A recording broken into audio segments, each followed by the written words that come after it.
کہ آپ کس قسم کی گری ہوئی حرکت کر رہے ہیں، یا آپ جب کسی کے جا کے گھر کے سامنے احتجاج کرتے ہیں، اور آپ جب بھی احتجاج کرتے ہیں آپ مریم کے ابا چور ہیں کہتے ہیں، تو جب مریم کے ابا چور ہیں کہتے ہیں آپ، تو پھر اگر کوئی آپ کی پارٹی کی کسی خاتون کو اس حوالے سے کہے تو پھر آپ کو لازمی بات ہے حوصلہ کرنا چاہیے، دل گردہ بڑا رکھنا چاہیے اور اس کو برداشت کرنا چاہیے، یا تو پھر آپ خود نہ کریں، یا وہ کہتے ہیں نا اٹھ نال یاری لاویے نا تے گھراں دے وہ جڑے ہوندے نا اونچے رکھنے پوندے دروازے، جس نوں کہندے نا موٹا، تو پنجابی میں کہتے ہیں دروازے پھر اونچے رکھنے پڑتے ہیں، اونٹ نے گزرنا ہوتا ہے۔ تو جب آپ کسی کی عزت آپ کے ہاتھوں محفوظ نہیں تو پھر لازمی بات ہے آپ کو ترقی بترقی جواب دیا جائے گا، اور مولانا نے وہی کیا۔ بہرحال یہ بات میں یہاں پہ چھوڑتا ہوں، آپ نے ویڈیوز بھی دیکھ لی، اس کو تھوڑا سا انالیسس بھی دیکھ لیا، اب چلتے ہیں تھوڑا سا آگے عمران خان صاحب کی طرف، اور اسی کنٹیکسٹ میں ادھر ادھر نہیں، یعنی تحریک انصاف کو کم از کم یہ پتہ ہونا چاہیے نا کہ جب وہ بات کرتے ہیں تو خود کو وہ کس طرح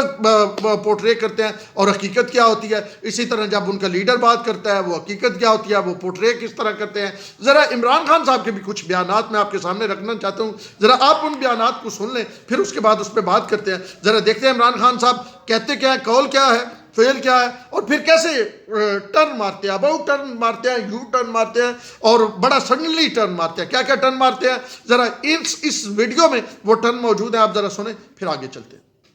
اگر مجھے کوئی کہنا کہ پالیٹکس کو ایز اے کریئر لو تو میں اپنے آپ کو گولی مار لوں۔ سیاست نہیں کر رہا، جہاد کر رہا ہوں۔ 35 پنچر تو واضح طور پہ ملوث تھے۔ 35 پنچر لے کے نہیں آئے تو سیاسی بات ہے نا۔ پشاور میں یہ میٹرو بس یہ اگر لائیں تو ہم سب سے پہلے اس کے خلاف کھڑے ہوں۔ پرویز خٹک کو خراج تحسین پیش کرنا چاہتا ہوں، یہ پاکستان میں سب سے بہترین میٹرو بس کا پروجیکٹ ہے۔ نہ امریکہ نہ IMF کسی سے بیکاریوں کی طرح قرضے نہیں لینے۔ IMF سے ہم جب قرضہ لیں گے اتنا زیادہ ہمارے پر بوجھ نہیں پڑے گا۔ آپ دے رہے ہیں ایمنسٹی اسکیم، ہم آ کے اس کو ریسنڈ کریں گے، ہم ساروں کو انویسٹیگیٹ کریں گے۔ یہ سب سے آسان اسکیم ہے، یہ آپ کے پاس ایک موقع ہے کہ جو بھی آپ کی بینامی پراپرٹیز پڑی ہیں ان سب کو آپ ڈکلیئر کر دیں۔ سیاست شروع کی تھی تو میں اس لیے نہیں آیا تھا کہ ٹماٹر کی کیا قیمت ہے اور آلو کی کیا قیمت ہے۔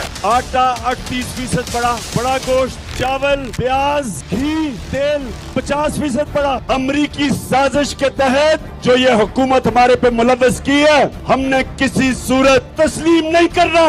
As far as I'm concerned, it's over. You know, it's behind me.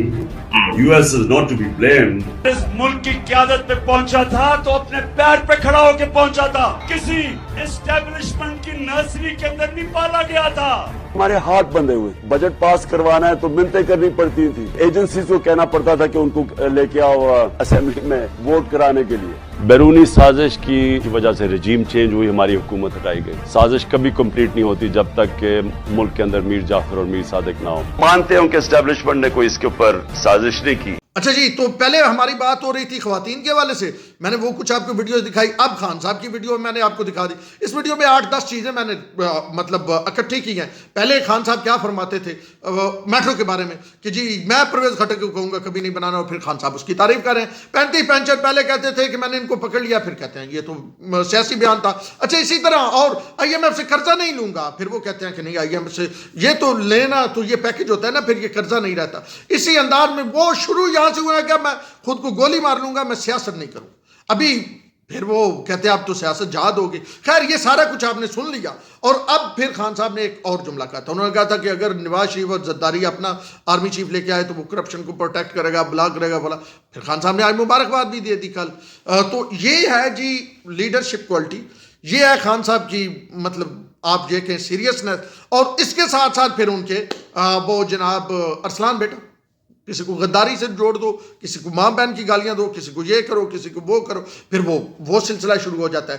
تو مجموعی طور پہ پاکستان تحریک انصاف کو اپنی تطہیر کی ضرورت ہے، پاکستان تحریک انصاف کو اپنے گربان کے اندر دیکھنے کی ضرورت ہے کہ وہ کیا کرتے رہے ہیں یا وہ کیا کر رہے ہیں، اور پھر لازمی بات ہے جب آپ سیاست میں اس طرح کی حرکتیں فرماتے ہیں تو پھر آپ کو جواب اسی طرح ملتا ہے۔ جب آپ بلاول کے لیے جو آپ کا شیخ رشید آپ کا سٹیج استعمال کر کے جب اس کے لیے کوئی ڈیروگیٹری قسم کے جملے کہے گا، یا آپ بلاول کے لیے کچھ ڈیروگیٹری جملے کہیں گے، تو پھر لازمی بات ہے پھر آپ کے لیے بھی کہے جائیں گے۔ جب آپ آصف علی زرداری کے لیے کچھ کہیں گے تو آصف علی زرداری مسٹر 10% کہیں گے، زرداری بڑی بیماری کہیں گے، مولانا ڈیزل کہیں گے، منحوس کہیں گے، اس طرح کی چیزیں کہیں گے، تو پھر آپ یہ مت سمجھے شیشے کے گھر میں بیٹھ کے آپ دوسروں کو پتھر مارتے ہیں اور شاید آپ یہ سمجھتے ہیں کہ آپ پہ پھول پھینکے جائیں گے، تو پھر یہ پھول نہیں پھینکے جاتے. آپ ایک مطلب اپنی ذات کی محبت میں مبتلا ہیں، اس نرگسیت میں آپ مبتلا ضرور ہے، لیکن جب آپ دوسروں کو گالیاں دیں گے تو پھر دوسروں کی عورتوں کو گالیاں دیں گے، دوسروں کی عورتوں کو، بہنوں کو آپ عید والی رات کو گرفتار کروائیں گے، تو پھر آپ یہ مت سمجھیں کہ دوسرے آپ پہ پھول پھینکیں گے. یہ سیاست ہے. سیاست میں تو آپ نے پتہ، آپ کو تو پتہ ہے نا، آپ تو بڑی مثالیں دیتے ہیں فلاں کی اور فلاں کی اور فلاں کی. تو آپ کو پتہ ہے کہ بھائیوں کو مروا دیا جاتا، بیٹوں کو مروا دیا جاتا، باپ کو مروا دیا جاتا کہ جناب طاقت لینی ہے. تو یہ سیاست تو طاقت کا کھیل ہے، اور آپ یہ سمجھتے ہیں کہ آپ جو کچھ کریں وہ ٹھیک ہے، دوسرا کوئی کرے تو پھر اس کو ایک دائرے میں رہنا چاہیے، اس کو حدود و قیود میں رہنا چاہیے.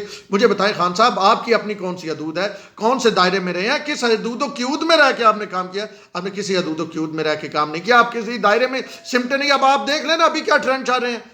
جناب باجوہ ابھی گئے نہیں ہیں، جن کی تعریفیں کرتے ہوئے آپ تھکتے نہیں تھے، آپ ان کے لیے غدار کے ٹرینڈ چلوا رہے ہیں. یہ لازمی بات ہے تحریک انصاف کے وہ آپ مسرت جمشید چیمہ کو پھر آپ شو کا دکھاوے کے لیے کرتے ہیں. وہ کہاں سے لائن لیتی ہے وہ سب کو پتہ ہے. کون کہتا ہے، اور جو زیادہ گالیاں دیتا ہے، جو زیادہ غداری کے فتوے دیتا ہے، اس کو زیادہ شاباش ملتی ہے. یہ بھی ساری باتیں پتہ ہے، ہم کور کرتے ہیں آپ کو، اور ہمیں یہ سارا پتہ ہے کہ کون سے ویل ڈن کس کو لکھا جاتا ہے، کون سے کلپ بھیج کے، اور کس کو کہا جاتا ہے آج تم نے بڑا زبردست کیا، اور کس کو ہٹایا گیا وزارت سے کہ تم گالیاں صحیح نہیں دے سکتے، تم بات نہیں. تو خان صاحب کا یہ پرانا وتیرہ ہے، خان صاحب کا یہ انداز سیاست ہے. لیکن خان صاحب اگر یہ انداز سیاست ہے تو پھر جب اگلے وہی اسی انداز میں اسی زبان میں بات کریں تو پھر اس کو مطلب پھر نہیں نا، اپنی باری رونا نہیں نا، پھر حوصلہ کرو نا، پھر حوصلہ کرو، اگلے بھی سنو، اپنی بھی سناؤ. اگر آپ دوسروں کو گالی دیتے ہیں تو پھر وہ گالی جب آپ کو واپس پڑتی ہے تو پھر گالی سنن دا حوصلہ رکھو.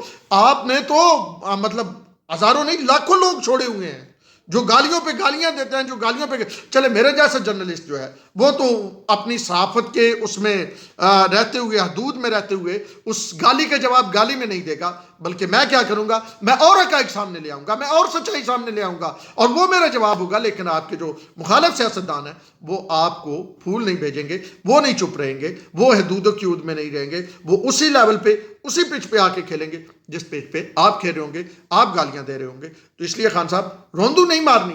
اگر گالیاں دیتے ہیں تو پھر گالیاں سننے کا حوصلہ رکھیں. اسی طرح تحریک انصاف کی خواتین اگر دوسروں کو گالیاں دیتی ہیں تو پھر آپ کے بارے میں بھی، دوسری خواتین کو گالیاں دیتی ہیں تو آپ کے بارے میں بھی ایسے الفاظ استعمال ہوں گے. اون شیرازی کو دیجیے اجازت. اللہ نے